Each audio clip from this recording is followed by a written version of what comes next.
আসসালামু আলাইকুম। আমন্ত্রণ এসটিভি সংবাদে, সাথে আছি আমি এনআই ইমন। শুরুতেই সংবাদ শিরোনাম। বিএনপিকে ইতিবাচক রাজনীতিতে ফিরে আসার আহ্বান সেতুমন্ত্রী ওবায়দুল কাদেরের। আয়েশা খানমের মৃত্যুতে গভীর শোক ও শ্রদ্ধা জানিয়েছে বিভিন্ন রাজনৈতিক দল, সংগঠন ও নেতৃবৃন্দ। জমে উঠেছে গাজীপুরের শ্রীপুর পৌরসভা নির্বাচন, ভোটারদের দ্বারে দ্বারে প্রার্থীরা। বিনামূল্যে দেওয়া হবে ভ্যাকসিন, জানিয়েছেন ভারতের কেন্দ্রীয় স্বাস্থ্যমন্ত্রী হর্ষবর্ধন। বিখ্যাত ক্রিকেট সাময়িকী উজডেনের সেরা টেস্ট একাদশে মুশফিকুর রহিম। শুনছিলেন সংবাদ শিরোনাম, এবারে বিস্তারিত। নতুন বছরে বিএনপিকে ইতিবাচক রাজনীতিতে ফিরে আসার আহ্বান জানিয়েছেন আওয়ামী লীগের সাধারণ সম্পাদক এবং সড়ক পরিবহন সেতুমন্ত্রী ওবায়দুল কাদের। শনিবার সকালে Bangladesh road transport authority BRT এর সাথে এক মতবিনিময় সভায় ভিডিও কনফারেন্সের মাধ্যমে যুক্ত হয়ে একথা বলেন তিনি। এই সময় কাদের বলেন, দেশ ও জনগণের স্বার্থ বিএনপির রাজনৈতিক কৌশলে প্রাধান্য পাচ্ছে না। তাই আপনাদের বলি, নতুন বছরে ইতিবাচক রাজনীতিতে ফিরে আসুন। নতুন বছরে গণঅভ্যুত্থানের মাধ্যমে সরকার পরিবর্তন করার বিএনপির ঘোষণা প্রসঙ্গে কাদের বলেন, গণঅভ্যুত্থানের বস্তুগত দিক এখন দেশে নেই। দেখতে দেখতে সরকারের 12 বছর চলে গেল, কিন্তু আন্দোলন হবে কোন বছর? জনগণও আপনাদের আন্দোলনের কথা শুনলে হাসে। গণঅভ্যুত্থান ঘটিয়ে সরকারের পরিবর্তন ঘটানোর শপথ নিয়েছে বছরের প্রথম দিন। আমি বিএনপিকে তার আগে পজিটিভ পলিটিক্সের ধারায় ফিরে আসার আহ্বান জানাচ্ছি। বাংলাদেশ মহিলা পরিষদের সভাপতি, বীর মুক্তিযোদ্ধা ও বিশিষ্ট নারী নেত্রী আয়েশা খানমের মৃত্যুতে গভীর শোক ও শ্রদ্ধা জানিয়েছে বিভিন্ন রাজনৈতিক দল, সংগঠন ও নেতৃবৃন্দ। শনিবার ভোরে অসুস্থ হয়ে পড়লে রাজধানীর একটি বেসরকারি হাসপাতালে দেওয়া হয় তাকে। সেখানে দায়িত্বরত চিকিৎসক তাকে মৃত ঘোষণা করেন। প্রয়াত নারী নেত্রী আয়েশা খানম 62 ছাত্র আন্দোলন, 69 গণঅভ্যুত্থান, মহান মুক্তিযুদ্ধ সহ গণতান্ত্রিক, অসাম্প্রদায়িক, মানবাধিকার ও প্রগতিশীল আন্দোলনের অন্যতম সক্রিয় সংগঠক ছিলেন।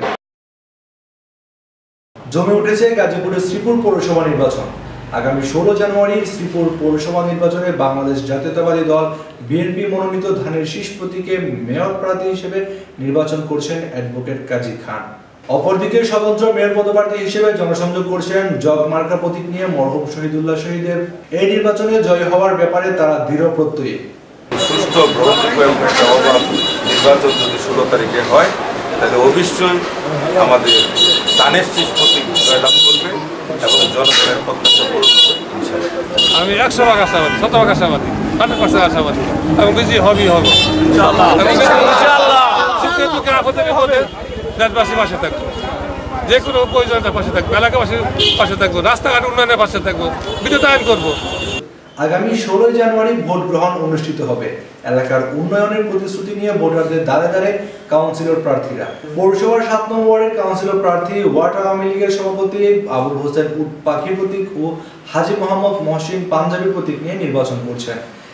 এই সময় এইচটিভিকে তারা জানিয়েছেন, নির্বাচনে জয়ী হলে জনগণকে দেওয়া কথা তারা অক্ষর অক্ষরে পূরণ করবেন।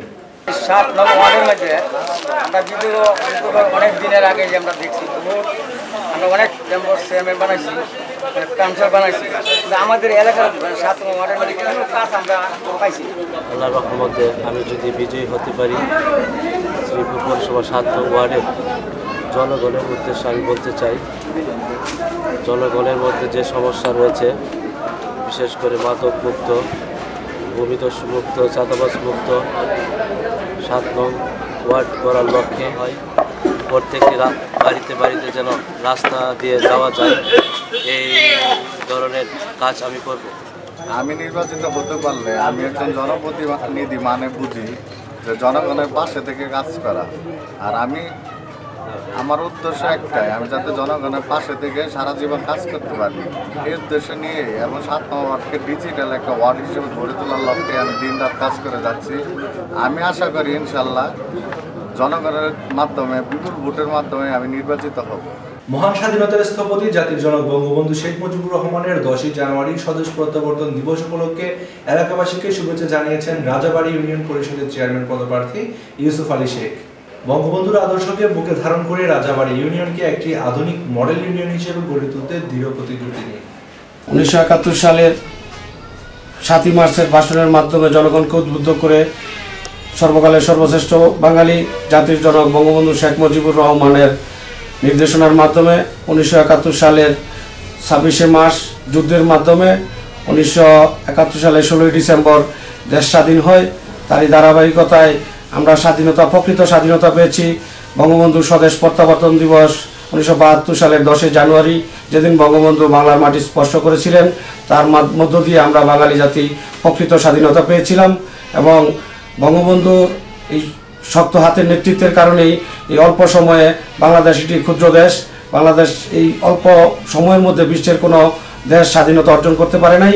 বঙ্গবন্ধুর শক্ত হাতে, বঙ্গবন্ধুর সুযোগ্য সহচররা যেভাবে দেশকে স্বাধীন করেছেন, বঙ্গবন্ধুর নির্দেশ মোতাবেক দীর্ঘ 24 বছর রাজনীতির জীবনে সর্বোচ্চ 14 বছর যৌবন থেকে উনি জেলখানার 4 দেয়ালের মধ্যে কাটিয়েছেন এবং ওনার নির্দেশে 3 বার ফাঁসির মঞ্চে গিয়েও অত্যাচারীরা তাকে ফাঁসি দিতে পারে নাই। মহান আল্লাহ তাআলার অশেষ মেহেরবানিতে যুদ্ধে বিজয়ের মাধ্যমে 10 জানুয়ারি দেশে প্রত্যাবর্তন করেন এবং বাঙালি প্রকৃত স্বাধীনতা পেয়েছিলাম। আর সেই ধারাবাহিকতায় বঙ্গবন্ধুর অসমত সোনার বাংলাদেশ, জননেত্রী শেখ হাসিনা ডিজিটাল বাংলাদেশ, ওনাদের আদর্শের অনুসারী, আদর্শের কর্মী, গাজীপুর জেলা আওয়ামী লীগের বিপ্লবী সাধারণ সম্পাদক, গাজীপুর 3 আসনের মাননীয় সংসদ সদস্য, আমার অভিভাবক জননেতা জনাব ইকবাল হোসেন সবুজ ভাই শ্রীপুর তথা গাজীপুরকে সন্ত্রাস, মাদক, ভূমিদস্যু মুক্ত এক আধুনিক মানবিক উপশহর গড়ার যে প্রত্যাশা ব্যক্ত করেছেন, তারই ধারাবাহিকতায় আমি জনগণের মনোনীত প্রার্থী হিসাবে, জনগণের অত্যন্ত পর হিসাবে কাজ করার জন্য, জনগণের দায়িত্ব নেওয়ার জন্য রাজাবাড়ী ইউনিয়নকে সেই উন্নয়নের ধারাবাহিকতা রক্ষা করে জনগণকে রাজাবাড়ী ইউনিয়নের একটি ডিজিটাল আধুনিক রাজাবাড়ী ইউনিয়ন করতে চাই। সেজন্য আমি দলীয় মনোনয়ন প্রত্যাশী।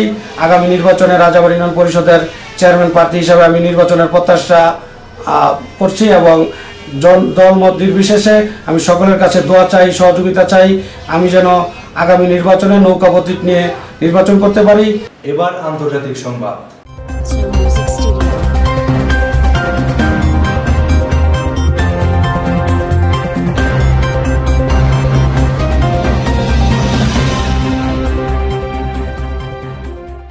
ভারতে বিনামূল্যে করোনা ভাইরাসের ভ্যাকসিন পাওয়া যাবে এমন আশার কথা শোনালেন দেশটির কেন্দ্রীয় স্বাস্থ্যমন্ত্রী হর্ষবর্ধন। তিনি জানিয়েছেন, শুধু দিল্লিতে নয় বরং পুরো দেশ জুড়ে ভ্যাকসিন বিনামূল্যে দেওয়া হবে। শনিবার এক সংবাদ সম্মেলনে স্বাস্থ্যমন্ত্রী জানান, সাধারণ মানুষের কথা ভেবেই এই সিদ্ধান্ত নেওয়া হয়েছে। ইতিমধ্যেই টিকাকরণ নিয়ে নির্দিষ্ট পরিকল্পনা সাজিয়ে ফেলেছে স্বাস্থ্য মন্ত্রণালয়। দেশের অন্যান্য রাজ্যের পাশাপাশি আজ টিকাকরণের ড্রাই রান চলছে পশ্চিমবঙ্গেও। 3টি স্বাস্থ্যকেন্দ্রে 25 জন করে স্বেচ্ছাসেবীর উপর টিকার ড্রাই রান চালানো হবে। দেশটির ন্যাশনাল কোভিড টাস্ক ফোর্সের প্রধান ডাক্তার বিনোদ পাল জানিয়েছেন, প্রথম পর্যায়ে 30 কোটি মানুষকে এই টিকা দেওয়া হবে। সারা ভারতে 31টি বড় স্টক হাব হবে। সেখান থেকে রাজ্যের 29,000 ভ্যাকসিনের পয়েন্টে কোভিডের টিকা সরবরাহ করা হবে। করোনার বিরুদ্ধে লড়াইয়ে যারা সম্মুখ যোদ্ধা তাদের আগে টিকা দেওয়ার পরিকল্পনা নেওয়া হয়েছে। খেলার খবর।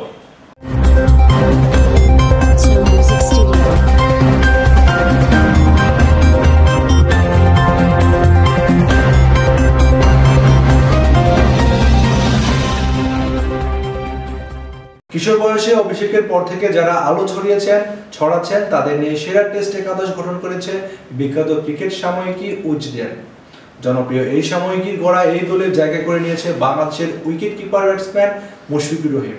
দলটির নেতৃত্বে আছেন পাকিস্তানের বিশ্বকাপ জয়ী অধিনায়ক ইমরান খান। একাদশে সুযোগ পাওয়া ক্রিকেটাররা কিশোর বয়সে কেমন খেলেছেন সেই পরিসংখ্যান এখনো বিবেচনা করা হয়নি। তাদের গোটা ক্যারিয়ার কেমন গেছে, কেমন যাচ্ছে সেই আলোকে মূলত একাদশ গঠন করা হয়েছে। ক্রিকেট ইতিহাসের বেশ কয়েকজন মহাতারকা আছেন এই একাদশে।